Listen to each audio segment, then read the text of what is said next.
Vegas to watch the fight. Did you really? I did, yeah. I got mixed up. I thought it was Tyson fighting Bruno Brooks. Which obviously I would have paid millions. So. I think it's Rob Andrew. Yeah. Yes, Rob Andrews correct. He's known both as a gentleman and a rugby player. He always makes an effort to light a lady's farts for her.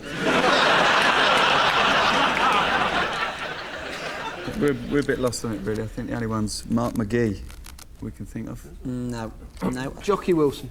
Jockey with the face you think is Jockey Wilson. Well, let's split them up and have a look.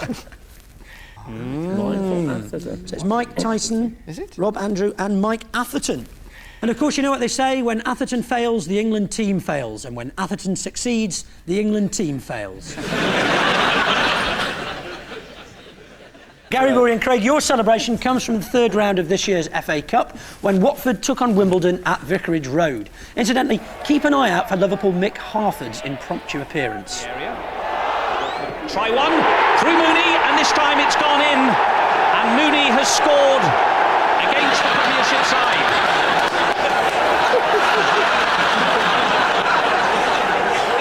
It's Watford, isn't it? So they knew Graham Taylor was about to become their manager, so they were practising dying on their asses. Do you want a clue? Yes. As I gave them one. OK, it's got a film link. I don't know, 8 sportsmen on their backs with their legs in the air. Is it the Princess Di story?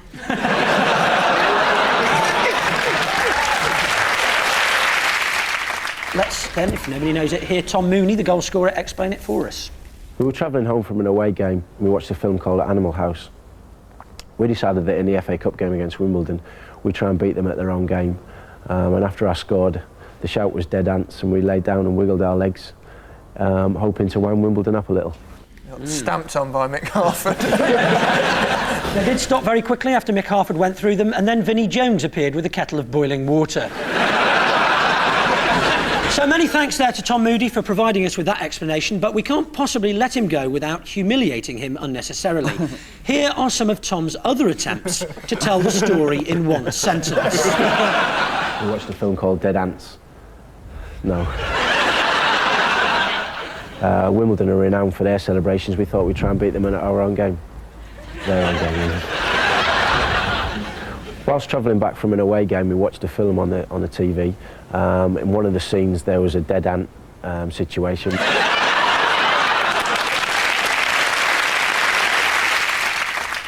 Did you see that about Ron Atkinson's house getting burgled? Yep. By the way, the other Terrible. week? Brilliant. No, his wife was she tied up for 14 hours or something? Yeah. That'll teach you to invite Frank Boff round for dinner, won't it? And how much jewellery? I was going to say, I didn't see the point in raiding Ron Atkinson's house when he wasn't there, because he wears all of his valuables. OK, Gary, Rory and Gabby, your goal comes from the all-important cup tie between Shrewsbury and Scunthorpe at Gay Meadow. Shrewsbury have scored 11 in the previous round. They haven't managed one so far today. But here's possibly a chance. Richard Scott. Oh, that's a delightful lob. Richard Scott's done it for Shrewsbury. OK, Gary's side, what on earth was going on there? Are they all doing an impression of Mrs. Ron Atkinson trying to get to the phone?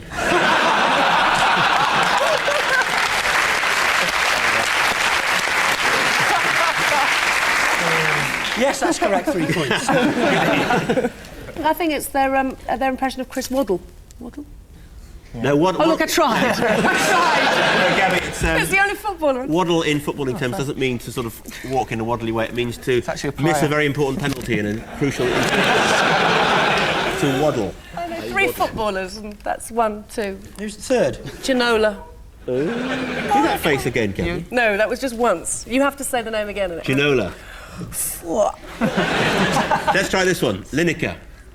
No.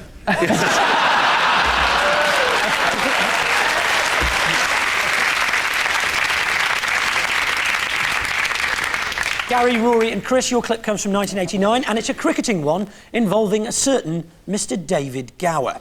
Ooh. After a disastrous day during the second test against Australia, little Lord Fauntleroy was getting a bit of a racing from the assembled journalists. Can you tell us why you didn't let Fozzie bowl from the nursery end today? Fozzie's, well, yeah, Fozzie isn't the only bowler on the park, but Fozzie, right, did bowl well yesterday, yeah, fine. But he so obviously bowls better from the nursery end. Right, OK, thanks, boys, I'm off. So, what was David's excuse for leaving the hostile press conference rather earlier than expected? Did his hair have to be back at the shop by 5 o'clock?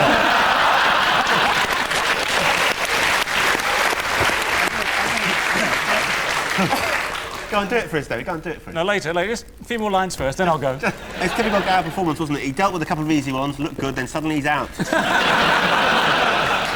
Easy. No, David ain't worth it, mate. Easy. Was the tiger moth parked on double yellow lines?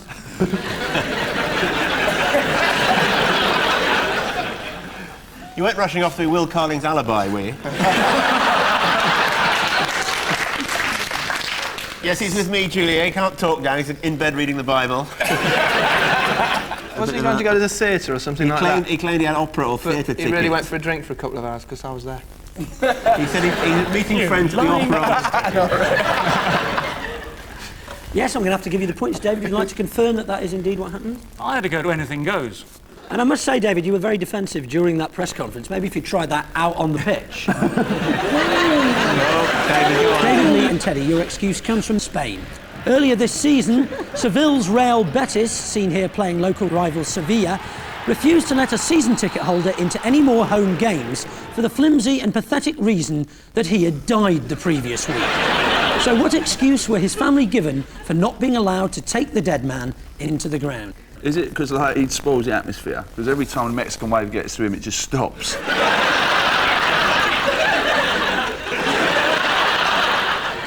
Is it because it would upset, like, because, you know, if they started shouting out, who's the bastard in the black, the Undertaker would get upset.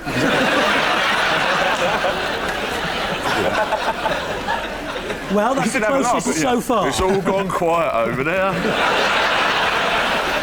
I think it's a good idea having dead people at the game, though, because it'd take the smell away from them burgers, wouldn't it?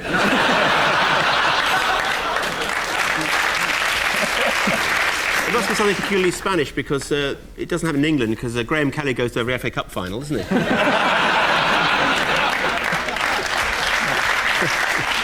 I suppose week after week he looked less like the photo on his ID card.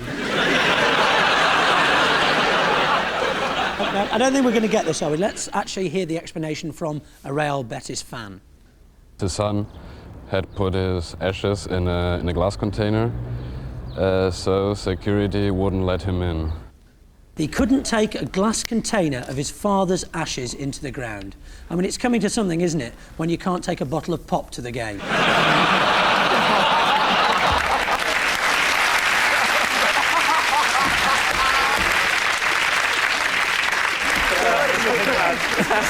That's so obvious, wasn't it? But happily... That's the best joke I've ever heard. You sad case. No, I love that joke. That's great. But happily they did reach a compromise.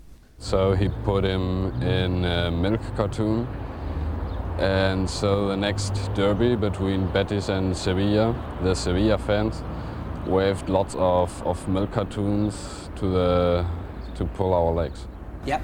They actually put his ashes in a milk carton, and to prove it, we sent our cameras to Real Betis to capture the excitement of the local derby.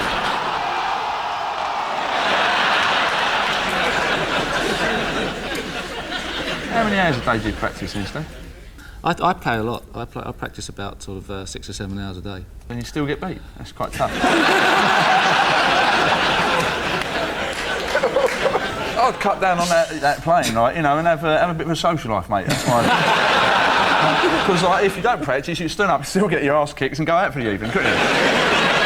Pleasure to meet you, mate. Yes. Nice sweet England striker. Because Gary used to do that, you know. Really? Yeah. How's your toes, mate? All right. Yeah. That's what I think, you know, toes very important as a striker. I mean, Douglas Bader loses his legs, still flies in the Battle of Britain.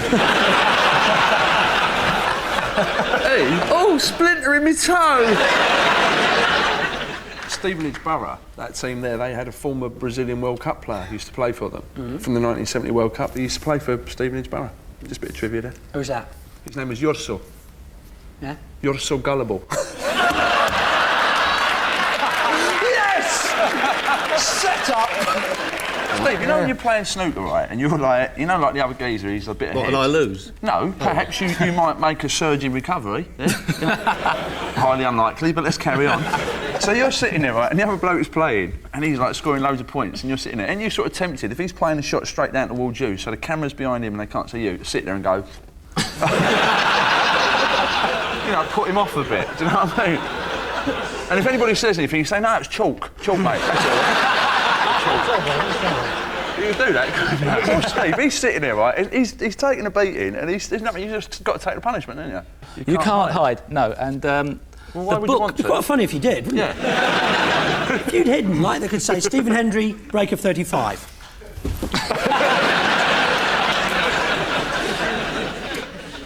David's team first. Can you tell us, please, who wrote this? We form the Nerds and the Julios. A nerd needs no explanation, while the Julios, the good-looking blokes in the squad, take their name from Julio Iglesias. The Nerds are Maisie, Heels, Tubby, AB, me, Tugger, Ziggy, Babsy, Zimmo and Pistol. The Julios are Hooter, Slats, BJ, Billy, Junior, Unit, Warney, Cracker and Motto. Sounds like a cast list for Grange Hill, doesn't it? I'll just say I've used all those names while working and signing on. I have this feeling, which I won't talk about now. Both hands on the table, I like that recording. No, those are all Australian cricketers. There were 19 of them.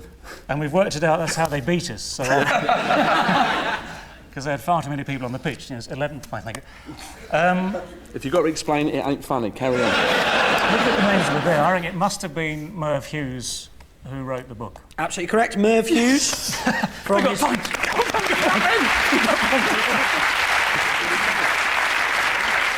There it is, from his diary of the 1993 tour of England. He also mentions some of the England team's nicknames as well. They've got similar nicknames: Droppy, Useless, Norto, Corto, Boldo, Leg Before-o and Atherton. David Gower's nickname, of course, was Started Brightly, then Chased a Wide One to Third Slipper. Is that easy to say? No. David Gower's nickname, of course, was Started Brightly. All hands on the table. Yeah? David Gower, of course, didn't have a nickname. Right, Gary's side now. Another sporting diary for you, whose fast lane existence is written down here. Something very unusual happens today. For the first time in about 5 years, I hand wash and hoover the cars. I celebrate our 6-point lead at the top in style by creosoting the new fence. England striker. What do the ladies and gentlemen think? Do we think it's Alan Shearer? Do you want a clue, Rory? Do you want a clue? Have you got one? Yeah, well, I'm going to narrow it down for you. It says, I celebrate our 6-point lead at the top in style, so it can't be West Ham. Alan Shearer. Alan Shearer is absolutely correct. Oh,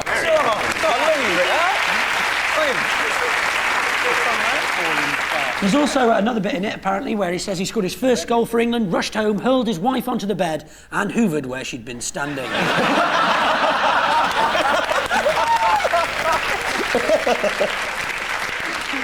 After the match, apparently, when all the lads are in the communal bath having a good old sing-song and drinking the ale, he's the one having a good go at the taps with liquid gumption.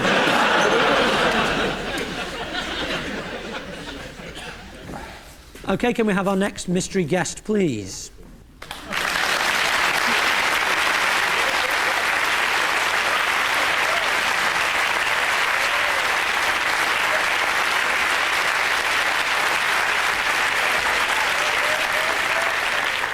The day Lee Hurst died. Your 90 seconds start now.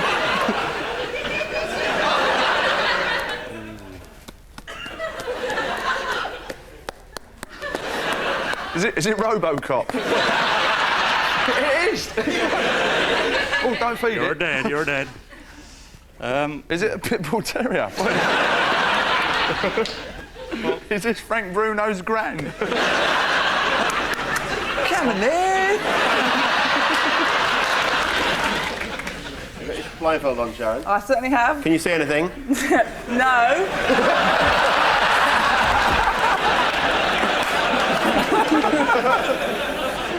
OK, you ready?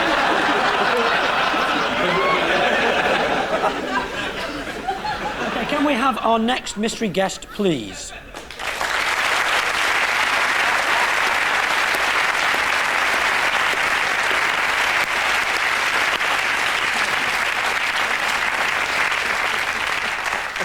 OK, your 90 seconds starts now. Get out of the way, you. It's my only chance.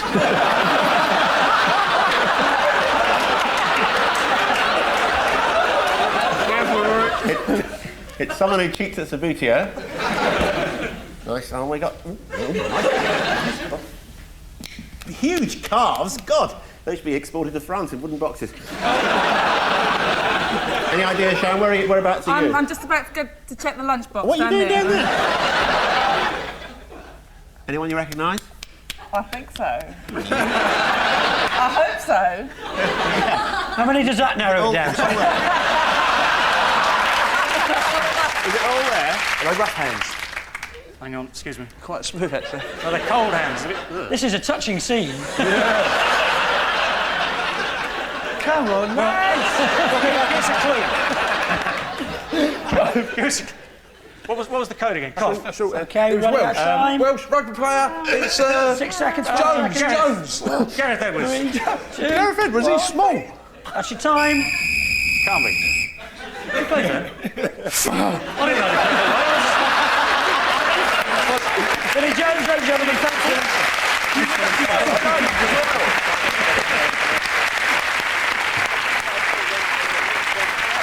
Classic subtlety from Mr. Lineker when he came in. What did you say? Hi, Vinny. I can't hear Where did the ears come from?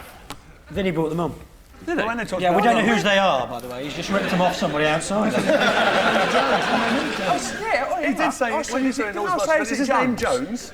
Yeah, didn't Well, I didn't hear you. Bad luck. he? No. OK. No, come on. Cheer if you want us to score some points. 1, 2, 3.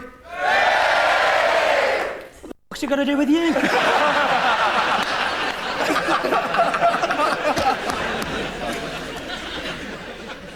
Now it's time for our final make or break round, the name game. But this week it's different.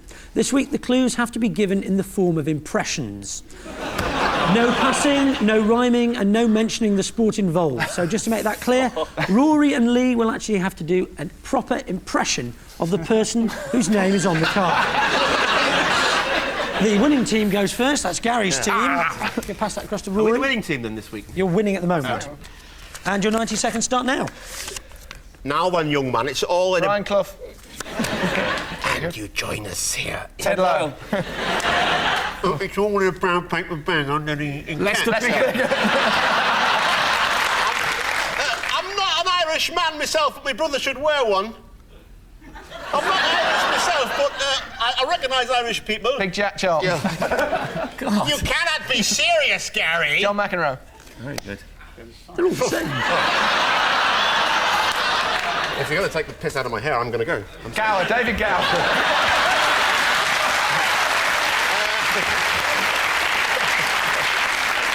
Very good. Harvey Smith.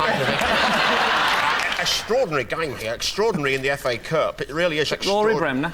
David Coleman. John Moxley. Yes. Peter Beardsley is the most attractive man I've dropped. Kenny Dalglish. Ray Charles. Being in the position that I play, I don't have to put my head between the legs until I get to Kensington Palace. There's nobody there. There's nobody there. That is woeful defence. That's definitely a penalty. Alan Definitely a penalty. Definitely a penalty. Do I not like you, Gary Lineker? Grant Taylor. Here we are on Radio 2, and it's a knockout game here. Jimmy Young. Eddie Waring. Stuart Hall.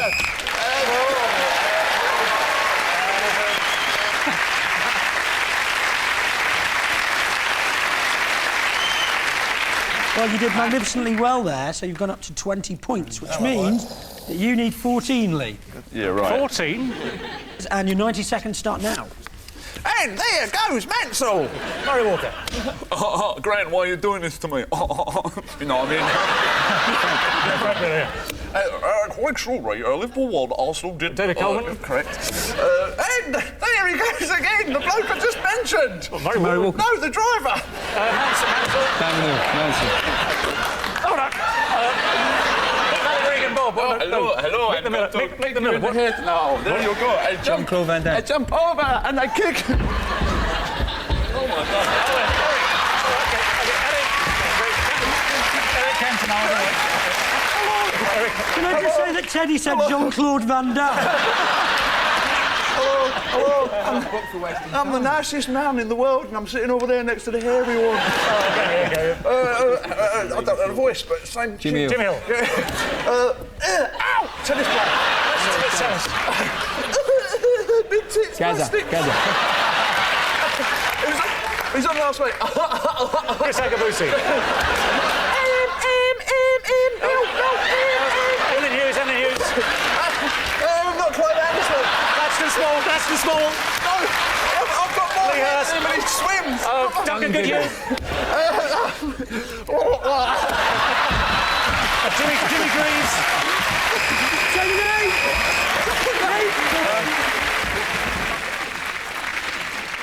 How do we settle this one? Well, Gary, do you recognise this?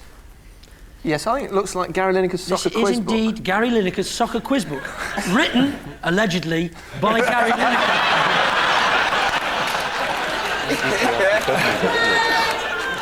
So what I'm going to do is, I'm going to ask you a question from your book.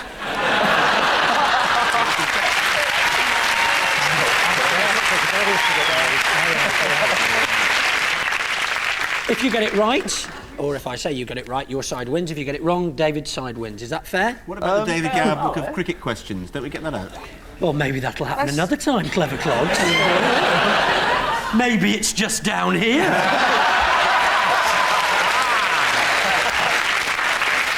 Okay, Gary, this is your question from your book that you wrote. Of course. Who was the Airdrie captain who missed the 1992 Scottish Cup final after being booked for pulling a face in the semi-final? Well, that's easy. Yeah. Because I wrote that book. But that was actually the page that was done by the researcher. If there is so much as one question in here you didn't write, you're a cheat and a charlatan. Well, I wrote the questions, I didn't do the answers. OK, Gary, what's the answer to that question? It's Mr McTaggart. What? You don't mean Jock McTaggart, do you? No, that is incorrect. David Gower is this week's winner.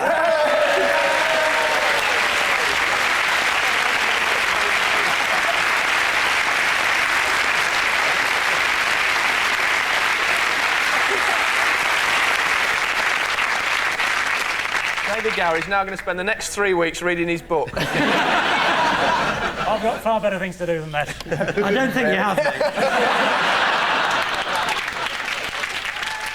It's to decide the series. It's very important. It's a vital result. There's only one appropriate and dignified way to settle the score. Right. David and Gary, I'm going to be asking you to compete head-to-head in a one-round-only game of paper, scissors and stone.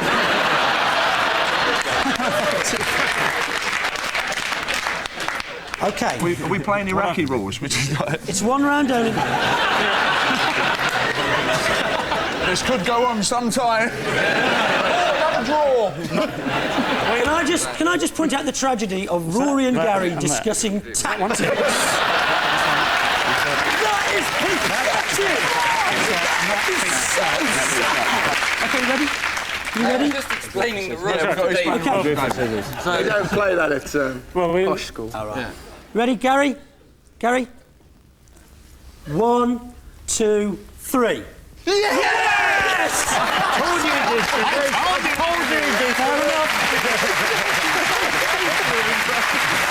Moral very good. How many tennis The series winner is David Gower's team.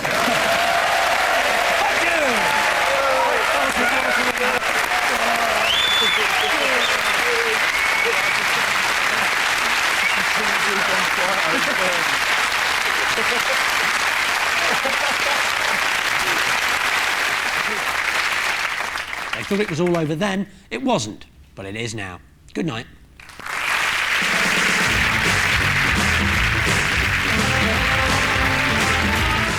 And it really is all over, at least until the Christmas special, that is.